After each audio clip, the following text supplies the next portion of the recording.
Jemaat kami undang untuk berdiri. Marilah ibadah ini kita mulai dengan menyanyikan Kidung Keesaan 19 bait pertama.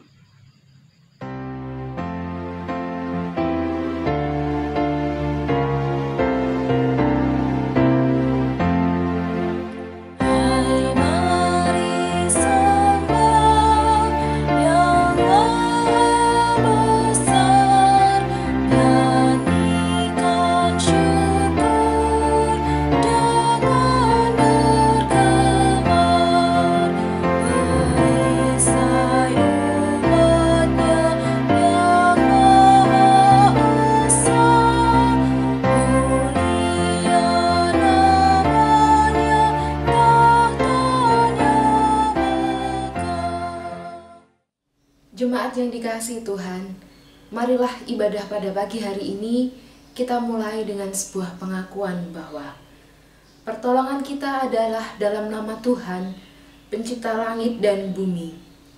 Kasih karunia dan damai sejahtera dari Allah Bapa kita dan dari Tuhan Yesus Kristus, serta persekutuan Roh Kudus menyertai kita sekalian.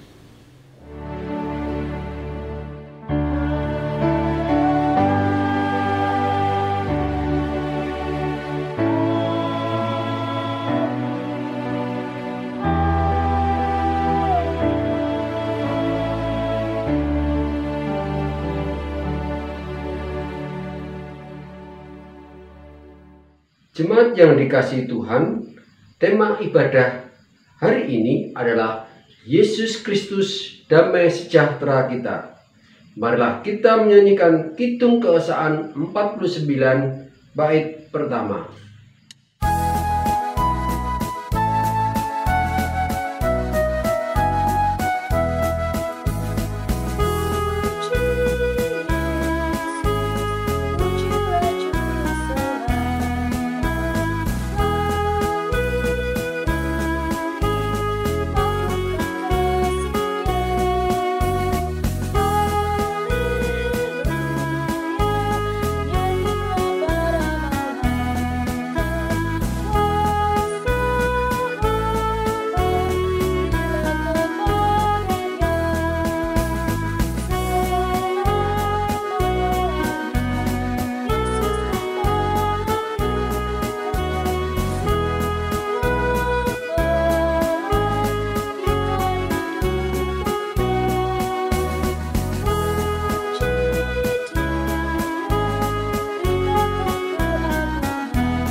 Saudaraku yang terkasih, inilah hukum kasih yang diajarkan Tuhan kepada kita melalui kitab Matius 22 ayat 37 sampai 40 demikian.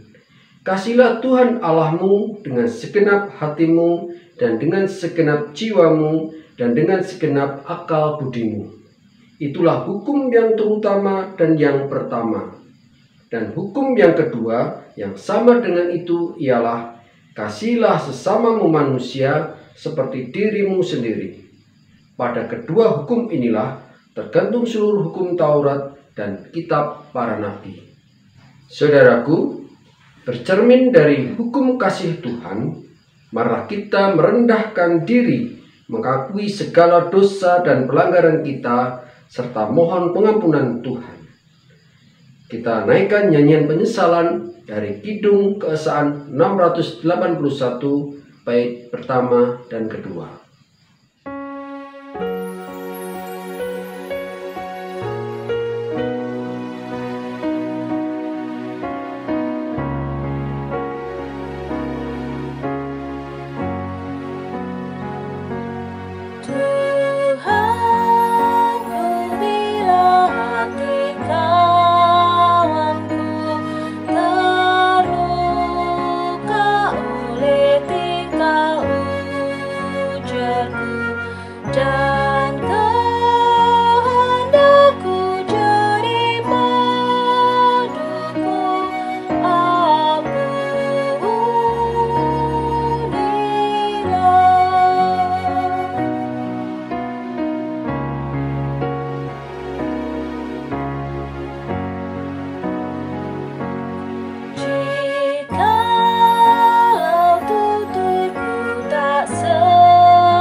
dikasihi Tuhan, kepada setiap orang yang dengan kerendahan hati mau mengakui dosa pelanggarannya, Tuhan Yesus yang Maha Pengampun memberikan berita anugerah bagi kita yang tercantum di dalam Injil Yohanes 3 ayat 36 yang berkata demikian.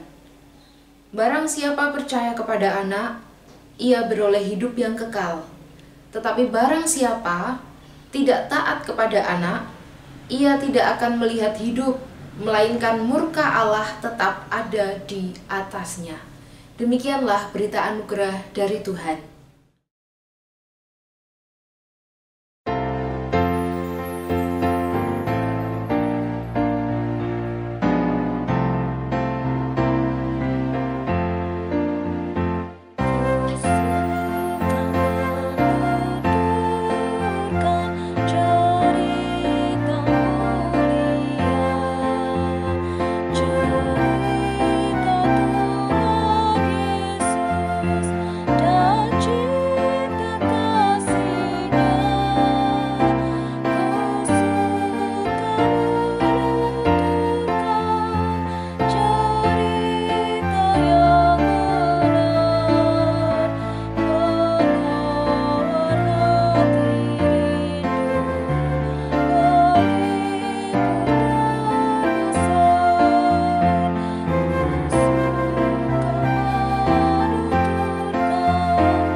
Bapak Ibu, saudara-saudara yang dikasihi Tuhan, sebelum kita akan mendengarkan firman Tuhan, marilah kita menyiapkan hati kita di dalam doa. Mari kita berdoa. Segala puji, hormat, serta rasa syukur kami Tuhan, kami naikkan ke hadirat-Mu. Ya Allah Bapa yang Maha Pengasih, yang senantiasa merawat kehidupan kami sejak dahulu sampai dengan saat ini. Tuhan, dalam ibadah ini, kami rindu untuk mendengarkan firman-Mu yang menjadi kekuatan di dalam hidup kami. Persiapkanlah hati kami ya Tuhan, persiapkanlah pikiran kami ya Tuhan, agar dengan hati dan pikiran yang baik, kami boleh menerima segenap firman-Mu, menghayatinya dan melakukannya di dalam kehidupan kami sehari-hari. Berkatilah ya Tuhan, hamba-Mu yang telah Kau pilih untuk menyampaikan firman ini, kiranya Engkau mengurapinya dengan Roh-Mu yang kudus, agar yang keluar dari lidah bibir hamba ini Tuhan, hanya berasal dari Engkau saja. Terima kasih ya Tuhan, di dalam satu nama Tuhan Yesus Kristus, Juru Selamat kami yang hidup, doa ini kami naikkan. Terima kasih ya Tuhan, amin. Jemaat yang dikasihi Tuhan, bagian Alkitab yang menjadi dasar perenungan kita pada pagi hari ini diambil dari Injil Markus pasal yang ke-6 ayat 30-34, dilanjutkan dengan ayat 53 sampai 56. Injil Markus pasal yang ke-6 ayatnya yang ke-30 sampai dengan 34 dan dilanjutkan ayat 53 sampai 56. Kemudian rasul-rasul itu kembali berkumpul dengan Yesus dan memberitahukan kepadanya semua yang mereka kerjakan dan ajarkan. Lalu ia berkata kepada mereka, "Marilah ke tempat yang sunyi, supaya kita sendirian dan beristirahat seketika. Sebab memang begitu banyaknya orang yang datang dan yang pergi, sehingga makan pun mereka tidak sempat. Maka berangkatlah mereka untuk mengasingkan diri dengan perahu ke tempat yang sunyi. Tetapi pada waktu mereka bertolak, banyak orang melihat mereka dan mengetahui tujuan mereka. Dengan mengambil jalan darat, segeralah datang orang dari semua kota ke tempat itu sehingga mendahului mereka. Ketika Yesus mendarat, Ia melihat sejumlah besar orang banyak, maka tergeraklah hatinya oleh belas kasihan kepada mereka, karena mereka seperti domba yang tidak mempunyai gembala. Lalu mulailah ia mengajarkan banyak hal kepada mereka. Dilanjutkan ayat 53 sampai 56. Setibanya di seberang, Yesus dan murid-muridnya mendarat di Genesaret dan berlabuh di situ. Ketika mereka keluar dari perahu, orang segera mengenal Yesus. Maka berlari-larilah mereka ke seluruh daerah itu dan mulai mengusung orang-orang sakit di atas tilamnya kepada Yesus, di mana saja kabarnya ia berada. Kemanapun ia pergi, ke desa-desa, ke kota-kota, atau ke kampung-kampung, orang meletakkan orang-orang sakit di pasar dan memohon kepadanya supaya mereka diperkenankan hanya menjamah jumbai jubahnya saja, dan semua orang yang menjamahnya menjadi sembuh. Demikianlah Injil Yesus Kristus bagi kita. Yang berbahagia ialah setiap orang yang dengan setia mendengarkan, memelihara dan melakukan firman Tuhan di dalam kehidupannya sehari-hari. Haleluya.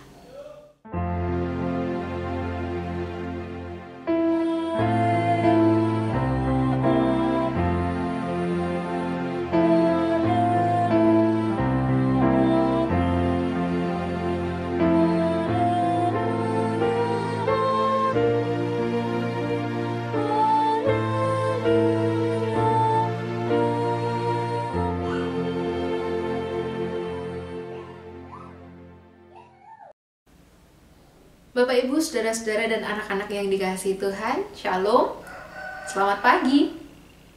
Berdasarkan perikop Alkitab yang sudah kita baca tadi, judul khotbah hari ini adalah Yesus Kristus Damai Sejahtera Kita.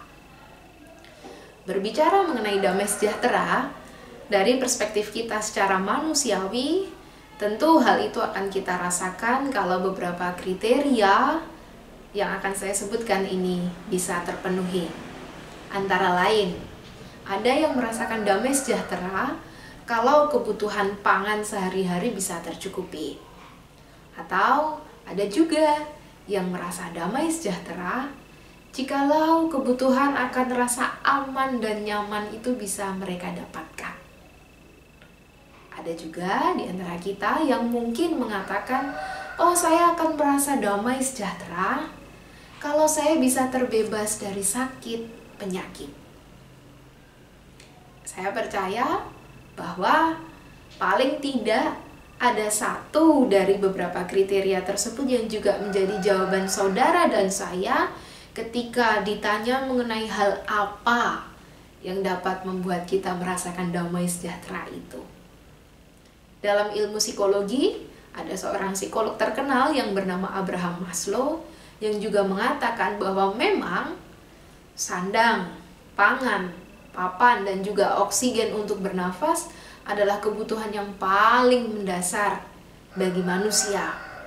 Kemudian barulah diikuti dengan kebutuhan akan rasa aman dan nyaman, dan juga aktualisasi diri atau pengakuan dari orang lain. Namun pertanyaannya, saudara-saudara, apakah kebutuhan tersebut kemudian dapat selalu kita miliki dengan mudah?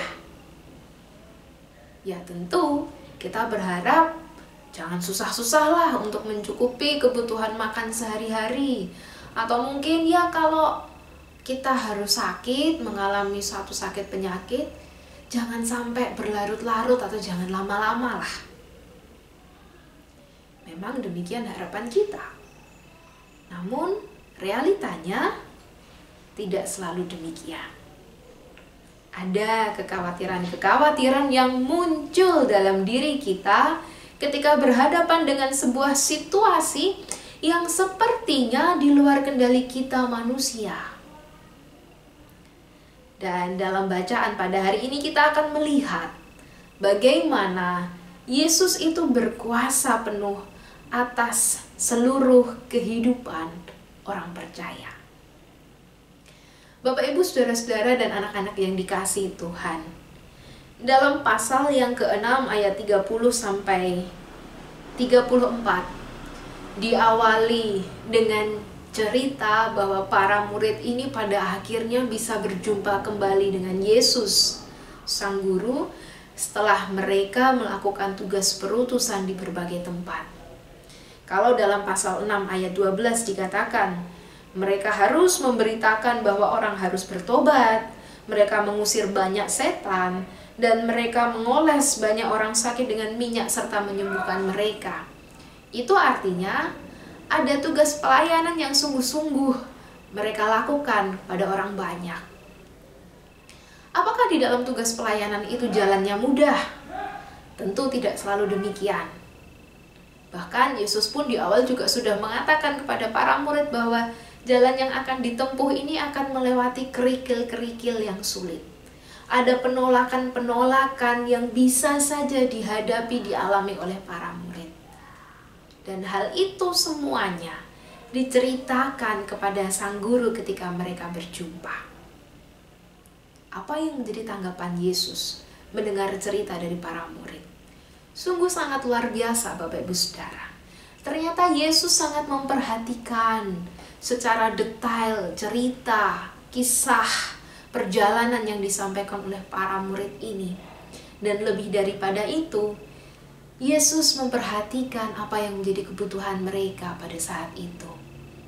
Yesus menyadari banyak orang yang mengikuti mereka, bahkan untuk makan sekalipun mereka tidak sempat. Maka ia mengajak para murid yang dikasihinya itu untuk menyepi ke sebuah tempat dan beristirahat sejenak. Mungkin untuk makan atau mungkin untuk tidur sebab mereka pasti kelelahan, atau mungkin untuk saling bertukar pengalaman secara lebih mendalam agar hati dan juga pikiran mereka ini bisa di-refresh kembali sebelum nantinya mereka akan melanjutkan perjalanan pelayanan mereka. Namun apa yang terjadi? Ketika para murid dan Tuhan Yesus ini sudah berada di tepian, sudah berada di darat, ternyata banyak orang yang mendahului mereka di dalam perjalanan dan sudah sampai menanti kehadiran Sang Guru ini. Bahkan penulis Injil Markus mengatakan di dalam ayat yang ke-34, orang banyak yang menanti kedatangan Yesus itu bagaikan kawanan domba yang tidak mempunyai gembala. Bisa kita bayangkan, kawanan domba yang tidak punya gembala itu artinya mereka bisa tercerai-berai, mereka bisa menghadapi serangan dari musuh, bahkan mereka bisa melompat ke jurang dan kemudian mati. Maka Yesus tidak membiarkan hal itu terjadi sebab hatinya tergerak oleh belas kasihan. Yesus menjumpai dan juga mengajar mereka. Sekali lagi, Yesus memperhatikan apa yang menjadi kebutuhan dari orang banyak dan berusaha untuk memenuhi apa yang menjadi kebutuhan mereka. Namun kemudian, kisah tersebut tidak berhenti di situ, Bapak Ibu Saudara. Menjelang malam, para murid mulai khawatir dengan keberadaan orang banyak tersebut. Sebetulnya, kekhawatiran mereka ini cukup beralasan. Sebab mereka mendapati bahwa orang banyak itu sudah mengikuti dan melakukan perjalanan yang jauh. Mereka sudah cukup lama mendengar pengajaran dari Yesus dan waktu sudah mulai malam dan mereka pun harus makan. Kemudian ketika mendapati orang banyak yang masih setia untuk mendengar dan juga mengikuti dari pengajaran Yesus ini, para murid nampaknya mulai khawatir dan mulai bingung apa yang harus mereka lakukan terhadap orang banyak ini. Bagaimana mereka harus menghadapi orang banyak yang terus tidak mau beranjak dari sisi Yesus. Para murid ini mengetahui dengan jelas bahwa ada kebutuhan dari orang banyak yang harus dipenuhi. Namun di sisi yang lain, mereka tidaklah yakin kalau mereka membawa perbekalan yang cukup untuk memenuhi kebutuhan orang banyak tersebut. Nah, saudara-saudara, perlu kita ketahui terlebih dahulu. Kita akan melihat di dalam tradisi bangsa Yahudi. Bangsa Yahudi yang ortodoks memang kemana-mana mereka selalu membawa sebuah keranjang untuk menaruh perbekalan mereka ketika akan melakukan perjalanan yang panjang. Tujuannya apa?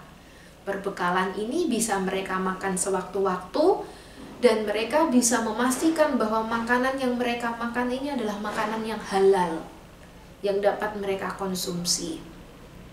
Pun juga demikian dengan para murid, dan sebetulnya beberapa orang yang ada di situ pun juga membawa perbekalan mereka masing-masing. Namun kemudian uniknya, Yesus menyatakan satu karya yang luar biasa. Ketika para murid diliputi dengan kekhawatiran, namun di sisi yang lain, Yesus menyuruh orang banyak itu untuk duduk berkelompok-kelompok. Lalu Yesus mendapati adanya 5 roti dan 2 ikan yang dimiliki oleh para murid. Maka ia mengambilnya, kemudian menengadah ke langit, mengucap berkat dan memecah-mecahkan roti dan juga ikan yang para murid bawa itu. Artinya, saudara-saudara, dari tindakan yang dilakukan oleh Yesus ini, Yesus memberi pengajaran, Yesus memberi contoh kepada orang banyak yang melihatnya untuk juga mau melakukan tindakan yang dicontohkan oleh Yesus. Artinya apa? Yesus mengajak untuk berbagi. Apa yang mereka miliki ini bukanlah untuk mereka sendiri, namun juga untuk kaum yang lain, untuk orang-orang yang lain. Hal ini nampak ketika Yesus memecah-mecahkan roti dan ikan itu, kemudian membagikannya, sehingga berkat dari kepedulian, dari solidaritas yang diajarkan oleh Yesus ini, semua kebutuhan mereka bisa tercukupi. Mereka kenyang, bahkan masih ada sisa 12 bakul. Bapak Ibu Saudara yang dikasihi Tuhan. Kemudian ketika peristiwa Yesus memberi makan 5.000 orang ini sudah terjadi, kita melihat kekhawatiran dari para murid pun sirna manakala orang banyak itu mengikuti apa yang dilakukan oleh Yesus. Mereka membagi-bagikan apa yang mereka miliki dengan saudara-saudara yang ada dalam rombongan mereka, dan menyisakan 12 bakul tersebut. Sungguh sangat luar biasa. Satu pengalaman pengajaran yang kembali dilakukan oleh Yesus di hadapan orang banyak. Bapak Ibu saudara-saudara yang dikasihi Tuhan, ketika kemudian Yesus sudah mencukupi apa yang menjadi kebutuhan orang banyak itu, maka Yesus memerintahkan para murid-muridnya untuk naik ke perahu dan berangkat lebih dahulu ke seberang menuju ke Betsaida, dan sementara itu Yesus menyuruh orang banyak itu pulang. Dan setibanya di seberang, Yesus dan murid-muridnya ini mendarat di Genesaret dan berlabuh di situ. Apa yang Yesus lakukan bersama dengan rombongan di Genesaret? Ternyata lagi-lagi Yesus memperhatikan apa yang menjadi kebutuhan orang banyak di situ. Ketika mereka berbondong-bondong membawa orang yang sakit, yang dibawanya di atas tilam, dan kemudian mereka meyakini bahwa hanya dengan menjamah jubah Yesus saja pasti mereka akan sembuh, dan benar. Kuasa Tuhan dinyatakan di situ, orang banyak menjadi sembuh. Saudara-saudara yang dikasihi Tuhan, sesungguhnya rangkaian dari ayat yang ke-30 sampai ayat yang ke-56 ini adalah satu kesatuan yang utuh dalam perjalanan Yesus bersama dengan rombongan para murid. Di sini kita bisa rasakan, bukankah apa yang tertulis dalam perikop hari ini adalah suatu hal yang lazim terjadi di dalam kehidupan kita? Kebutuhan akan pangan, kebutuhan akan kesembuhan dari sakit penyakit, bahkan kebutuhan akan rasa aman seperti yang diharapkan oleh para murid, manakala di dalam ayat 45-52 mereka menjumpai angin sakal yang menghambat perjalanan mereka. Mereka diliputi dengan ketakutan sebab mereka tidak percaya bahwa Yesus sungguh berkuasa atas hidup mereka. Ya, apa yang terjadi dalam perjalanan para murid dan orang banyak ini sangatlah relevan dengan kehidupan kita pada saat ini. Kita bisa khawatir akan kebutuhan kita sehari-hari. Kita bisa merasa takut ketika kita harus menghadapi persoalan hidup atau mengalami satu sakit penyakit.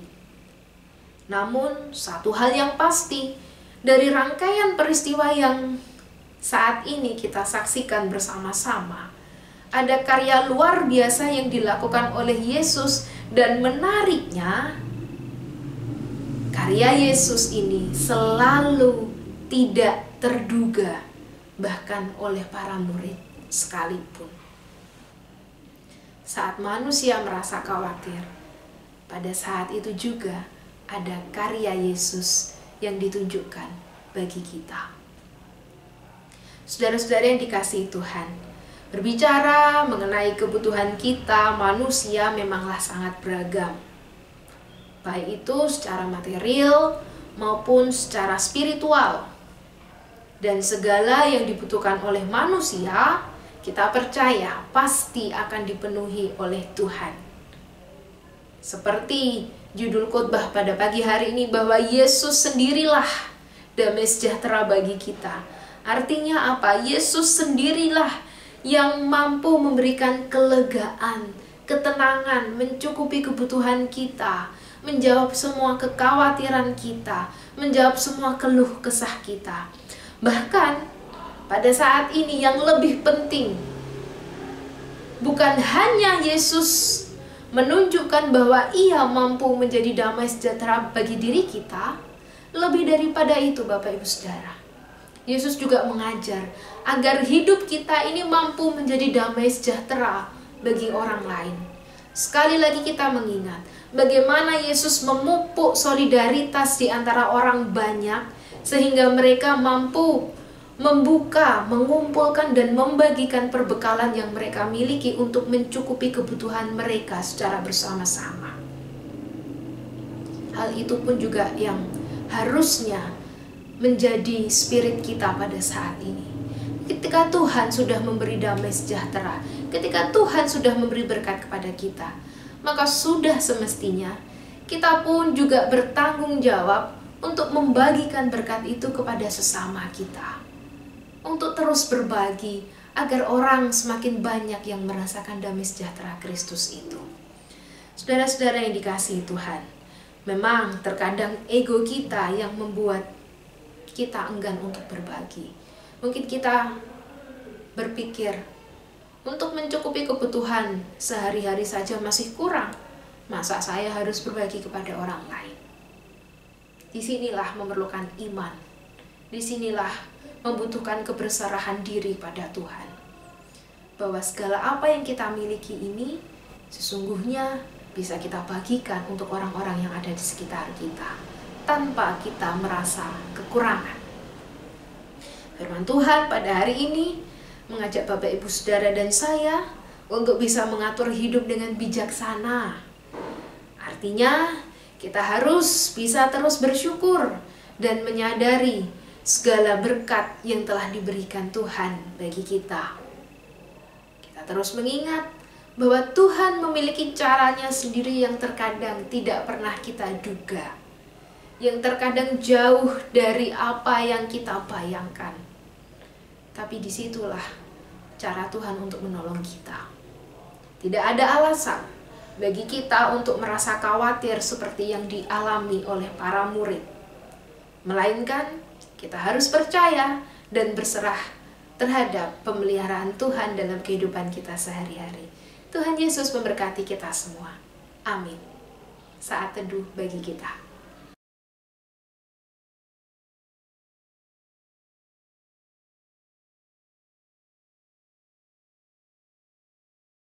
Saat teduh cukup.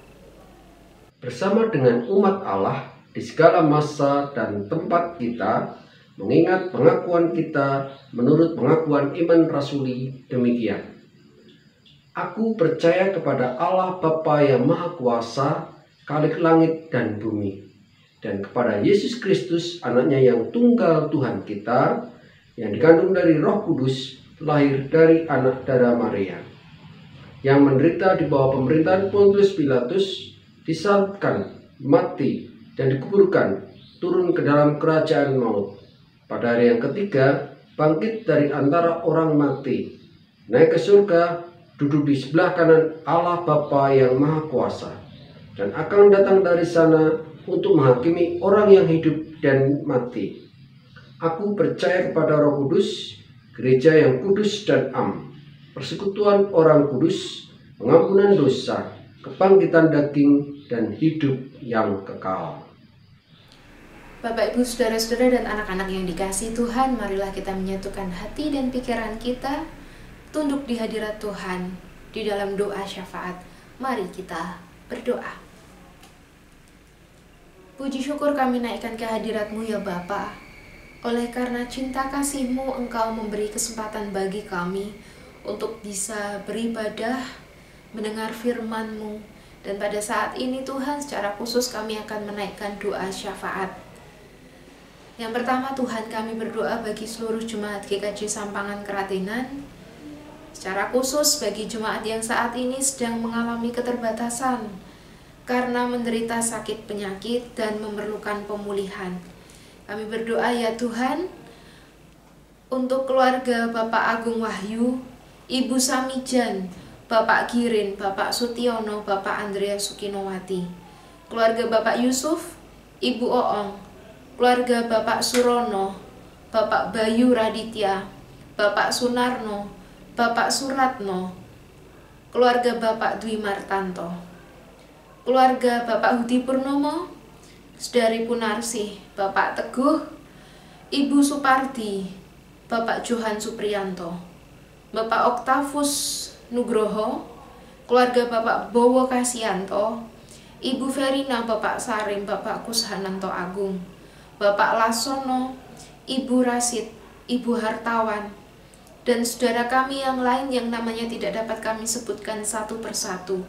Kami percaya dalam nama Tuhan Yesus, bilur-bilur-Mu yang menyembuhkan saudara kami ini, melalui perantaraan para dokter, tenaga medis, obat-obatan, terapi, maupun dukungan doa dan semangat dari keluarga dan saudara seiman, boleh memberi kekuatan bagi saudara-saudara kami ini ya Bapa. Ya Tuhan, pada hari ini kami juga berdoa, sebab kami mengingat bahwa hari Kamis yang lalu Tuhan, Engkau telah memanggil saudara kami terkasih, yakni Ibu Anastasia Jati dari kelompok Bendan. Kami berdoa Tuhan agar kiranya keluarga yang ditinggalkan, Tuhan beri kekuatan, Tuhan beri semangat untuk bisa menatap masa depan dengan mantap, dengan iman yang teguh, sebab Engkau sendiri ya Tuhan yang akan menyertai kehidupan mereka. Saat ini ya Tuhan, kami berdoa bagi situasi keamanan dan secara khusus situasi bangsa Indonesia yang saat ini masih menghadapi pandemi COVID-19. Berkatilah ya Tuhan seluruh upaya yang saat ini bersama-sama sedang kami lakukan, baik melalui PPKM maupun vaksinasi yang di mana-mana sedang dilakukan. Berkati Tuhan ini boleh menjadi perantara bagi pemulihan bangsa Indonesia dari pandemi COVID-19 ini ya Bapa. Berkatilah ya Tuhan, kiranya Bapak Presiden Joko Widodo beserta dengan jajaran yang ada, baik dari tingkat pusat maupun tingkat lokal sekalipun, boleh membawa damai sejahtera, kerukunan, keamanan bagi bangsa Indonesia ini. Pun juga kami sebagai warga masyarakat Tuhan, kiranya boleh menerapkan protokol kesehatan yang telah ditentukan oleh pemerintah dengan baik dan benar serta bertanggung jawab. Berkatilah ya Tuhan, pada saat ini kami membawa di dalam doa untuk gereja GKJ Sampangan Keratenan. Berkati Bapak Pendeta Bambang Santoso beserta dengan keluarga di dalam pelayanan yang dilakukan. Kiranya Engkau memberi kekuatan, kesehatan, dan memberi semangat di dalam beliau sekeluarga melayani jemaat-Mu di GKJ Sampangan Keratenan maupun melalui pelayanan-pelayanan yang lain. Berkati Tuhan segenap Bapak Ibu majelis, jemaat-Mu yang tergabung di dalam komisi maupun panitia-panitia. Kami boleh melakukan program yang ada, boleh melayani seluruh jemaat dan masyarakat di sekitar kami dengan baik dan benar, bertanggung jawab, dan senantiasa seturut dengan kehendak-Mu saja ya Bapa. Berkati seluruh keluarga yang ada di GKJ Sampangan Keratenan. Kiranya satu persatu Engkau tengok kami yang pada saat ini sedang mengalami persoalan hidup. Kiranya Engkau yang hadir dan memberi kekuatan bagi kami untuk bisa melaluinya. Berkati kami sebagai orang tua ya Tuhan, boleh bekerja dengan baik, pun juga boleh mendidik anak-anak kami menjadi anak-anak yang setia, menjadi anak-anak yang patuh kepada Engkau dan juga kepada keluarga mereka. Berilah kami kecukupan ya Tuhan melalui pekerjaan yang kami lakukan. Berkati anak-anak Tuhan yang sedang bersekolah, baik dari tingkat sekolah dasar, TK, SD, SMP, SMA, maupun perguruan tinggi. Berkati kami Tuhan, anak-anak kami yang merantau. Kiranya Engkau memberi kekuatan bagi mereka untuk bisa menempuh pendidikan dengan baik dan benar. Berkati juga Tuhan, kami sebagai jemaat-Mu yang sudah hati yuswa, berilah kami kekuatan, berilah kami kesehatan. Sekalipun usia kami sudah semakin senja ya Tuhan, tapi kami percaya kami boleh menjadi teladan yang baik untuk keluarga dan masyarakat di sekitar kami. Kami berdoa ya Tuhan untuk seluruh program-program yang ada di GKJ Sampangan Keratenan, baik program yang ada di dalam gereja kami seperti pelayanan-pelayanan yang dilakukan oleh komisi-komisi, pun juga program pemanggilan pendeta pada masa vikariat ini ya Tuhan. Kiranya Engkau yang memberkati agar apa yang menjadi harapan kami, apa yang kami persiapkan ini Tuhan senantiasa seturut dengan kehendak-Mu saja. Berkatilah ya Tuhan untuk program GKJ Sampangan Keratenan yang berkaitan dengan klasikal maupun secara sinodal Tuhan. Kami boleh menjadi bagian dari persekutuan gereja-gereja yang saling mendukung, saling melayani satu dengan yang lain. Berkati juga Tuhan seluruh lembaga-lembaga Kristen, baik rumah sakit, panti asuhan, panti jompo, sekolah-sekolah Kristen. Kiranya Tuhan melalui sarana ini boleh membawa damai sejahtera dan kemuliaan bagi nama-Mu di bumi ini ya Bapa. Ini Tuhan yang menjadi seru doa kami, yang pada saat ini kami pinta di dalam satu nama, Tuhan Yesus Kristus Juru Selamat kami yang hidup dan setia. Terima kasih ya Tuhan, terpujilah nama-Mu kekal untuk selama-lamanya. Amin. Kita memasuki persembahan nats pengantar dari Amsal 11 ayat 24 sampai 25. Ada yang menyebar harta tetapi bertambah kaya. Ada yang menghemat secara luar biasa namun selalu berkekurangan. Siapa banyak memberi berkat, diberi kelimpahan. Siapa memberi minum, ia sendiri akan diberi minum.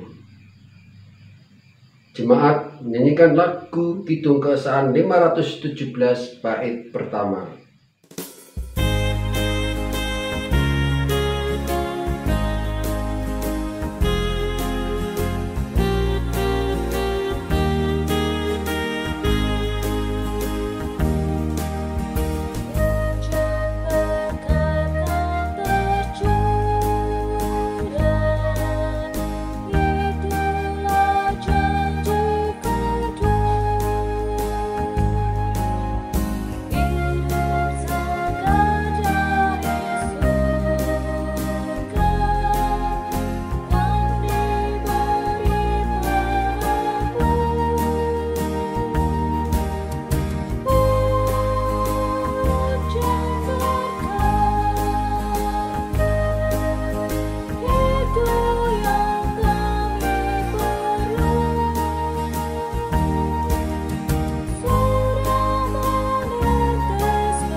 persembahan pada pagi hari ini, mari kita bawa dalam doa. Nanti dilanjutkan doa Bapa kami yang dinyanyikan. Mari kita berdoa. Segala puji syukur kami naikkan kepadamu Tuhan atas berkat yang Tuhan limpahkan dalam kehidupan kami. Tuhan, kami juga mengucap syukur untuk kesehatan yang Tuhan curahkan dalam kehidupan kami. Pada pagi hari ini Tuhan, kami mengucap syukur kami boleh mempersembahkan berkat yang Tuhan limpahkan dalam kehidupan kami.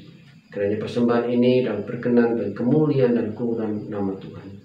Kiranya Tuhan sendiri yang memberkati saudara kami yang Kau percayai untuk mengelola persembahan ini. Tuhan sucikan dan kuduskan bila apa yang dikerjakan senantiasa seturut dan sesuai dengan kehendak-Mu. Ampuni segala dosa kesalahan kami. Hanya di dalam nama Yesus telah mengajarkan kami doa Bapa kami demikian.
Jemaat yang dikasihi Tuhan, ibadah telah usai, namun kehidupan kita masih akan terus berlanjut. Untuk itu, marilah kita mengarahkan hati kepada Tuhan dan menerima berkat-Nya. Kiranya Allah sumber pengharapan memenuhi kita dengan segala sukacita dan damai sejahtera dalam iman kepada Allah, sehingga kita berlimpah dalam pengharapan oleh kuasa Roh Kudus sekarang sampai selama-lamanya. Amin.